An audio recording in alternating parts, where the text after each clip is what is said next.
Hello everyone, आपका एक बार फिर से लाइफ टेल्स पर स्वागत है। आज के एपिसोड में हम बात करने जा रहे हैं मेमोरीज क्या होती हैं, क्यों बनती हैं और हम इन बैड मेमोरीज को कैसे रोक सकते हैं। ह्यूमन एवोल्यूशन के समय हजारों साल पहले ह्यूमंस के पास कोई भी सेफ्टी और सिक्योरिटी सिस्टम नहीं होता था, तो इसलिए उनको अपनी बैड मेमोरीज को याद करके रखना पड़ता था, जिससे कि वो अपने आप को आने वाले खतरों से बचा सके। और दूसरा, नेशनल जियोग्राफिक ने ये भी रिसर्च किया कि हम ह्यूमंस बहुत ज्यादा एपिसोड देखते हैं हंटिंग के, और यदि हम इसका साइंटिफिक कनेक्शन बनाने की कोशिश करें तो हमारे ब्रेन में करीब 86 बिलियन न्यूरॉन्स होते हैं, और ये 86 बिलियन न्यूरॉन्स हमारी लाइफ के हर साल, हर महीने, हर हफ्ते, हर रोज, हर घंटे, हर मिनट और हर सेकंड का हिसाब रखते हैं। ये 86 बिलियन न्यूरॉन्स हमारे करीब 100 ट्रिलियन कनेक्शंस बनाते हैं, और ये कनेक्शंस हमारी मेमोरी बनते हैं। लेकिन जिन मेमोरीज को हम सबसे ज्यादा याद करते हैं, जितना याद करते हैं उतना वो कनेक्शन स्ट्रांग बनता जाता है। इसीलिए वो मेमोरीज हमारे कॉन्शियस माइंड में रहती हैं और हमको याद करने में बिल्कुल समय नहीं लगता है। सोचा और मेमोरी बाहर। करीब 100 साल पहले फ्रॉयड एक रिसर्चर थे, और उन्होंने ये रिसर्च किया कि हम जानबूझकर अपनी बैड मेमोरीज को ब्लॉक कर सकते हैं। तो चलिए इस एपिसोड में हम समझने की कोशिश करते हैं कि किन 10 कारणों से हम अपने बैड मेमोरीज को वीक कर सकते हैं और ब्लॉक कर सकते हैं। पहला है सब्स्टिट्यूटिंग द मेमोरीज।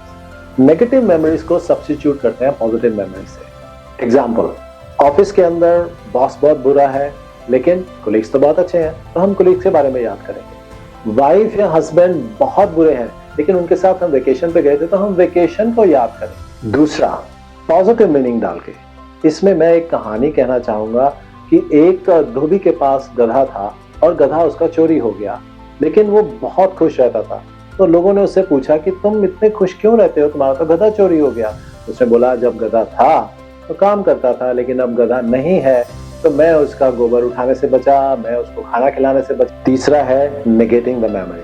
हम बार बार मेमोरी को याद करते हैं और उसको बोलने की कोशिश करते हैं कि ये मेमोरी या ये इवेंट मेरे लिए बना ही नहीं था, ये लाइफ में से मेरे अब जा चुका है। चौथा, रिट्रीवल प्रैक्टिस। हम मेमोरी को बार बार रिट्रीव करते हैं एक कंट्रोल एनवायरनमेंट में। जैसे कि हमारे को एरोप्लेन से फोबिया है, वाटर से फोबिया है या एनिमल से फोबिया है, तो हम अपने आप को एक्सपोज करते हैं उस एनवायरनमेंट में। पांचवा, सेल्फ कंपैशन। हमारी एक ही लाइफ है, उसको हम अच्छी मेमोरी से भरें या बुरी मेमोरी से भरें, चॉइस इज योर्स। छठवां, डिस्टेंस योरसेल्फ। अपनी बैड मेमोरी से डिस्टेंस रखने की कोशिश करें। अपनी कोई डायरी बनाई हुई है या फोटोग्राफ्स है या ईमेल्स है या कुछ लेटर्स है, जो कुछ भी है यहाँ पर उनको जला डालें, डिलीट कर दें या अपनी लाइफ से बहुत दूर फेंक दें, जिससे आप उसके बारे में बार बार सोच ना सकें। सातवां है माइंडफुल एक्सरसाइजेस।